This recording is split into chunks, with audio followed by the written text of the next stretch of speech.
Good day everyone, this is Jessica Wingdane, and today I am going to present about the first generation. First generation computer used vacuum tubes for circuitry and magnetic drum for memory.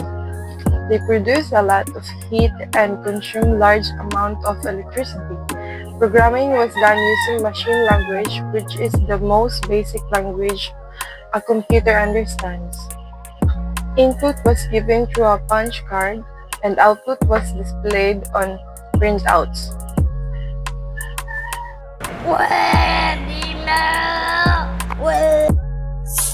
The second generation of computers. The main characteristic of second generation of computers in 1950s to 1960s. First, the transistor, a smaller electronic device that replaced vacuum tubes used to amplify or switch electronic signals, making computers smaller, faster, and more reliable.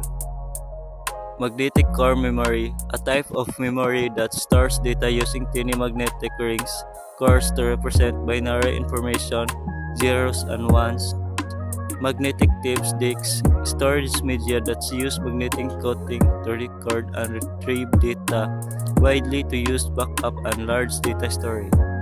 Assembly language, a low-level programming language that uses symbolic codes like add, move, instead of binary, making programming easier than machine code. Lower power consumption. Computers of device generation used to less electricity, generated less heat, and were more efficient than the first generation. Improved speed and reliability. Second generation computers process data faster and were less likely to fail compared to vacuum tube and computers. Punch card, a method of input-output where holes punched in cards represented data or instructions for the computer. Example of IBM 1401 and the second IBM 7090 to 7094, and the last UNIVAC 1107 and etc. Hello everyone, I am Rachel Ramos and I'm going to discuss the third generation of computers starting from 1960s to 1970s. So, third generation computers use integrated circuits or ICs where many transistors were combined into a single chip. They were much faster, more efficient, and in smaller size. Multi-programming and operating system are introduced, while keyboard and monitors began to replace the punch card. Computers became more widely used in businesses and universities. These are the main characteristics of third generation of computers from 1960s to 1970s. Main electronic component or integrated circuit ICs. Memory, a large magnetic core, magnetic tape, and/or disk. Programming language, high-level language like Fortran, BASIC, Pascal, COBOL, C, and etc. Size, smaller, cheaper, and more efficient than second-generation computers. They were called mini computers. The input-output devices as magnetic tape, keyboard, monitor, printer, and etc. Example are the IBM 360, IBM 370, PDP-11, UNIVAC 1108, and etc. Fourth generations of computers.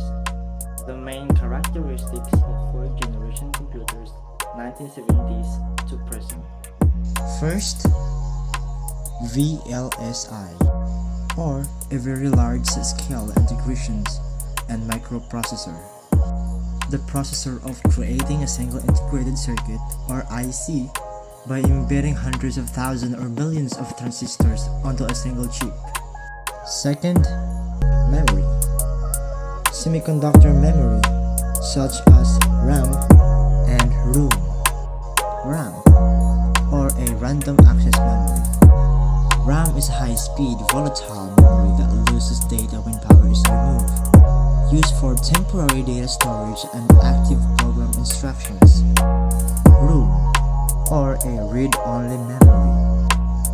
ROM is a non-volatile memory that retains data permanently, even without power, and is used for storing essential system programs like BIOS.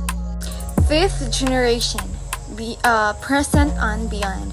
Computers aims to use an artificial intelligence, machine learning, and a quantum computing to achieve the humanity's decision making. Focus on natural language processing, robotics, and parallel processing. And they are designed to solve high complex problems faster than ever. Applications include AI assistants, medical diagnostic, self-driving cars, and smart systems. They are advantages and disadvantages. The advantages is the ability to think and learn advanced problem-solving automation, and the disadvantages is the very expensive risk of job replacement and ethical concerns with AI. The examples of the fifth generation of the person of the beyond is the IBM Watson, Google AI, and a quantum computer, humanoid robots like Sophia.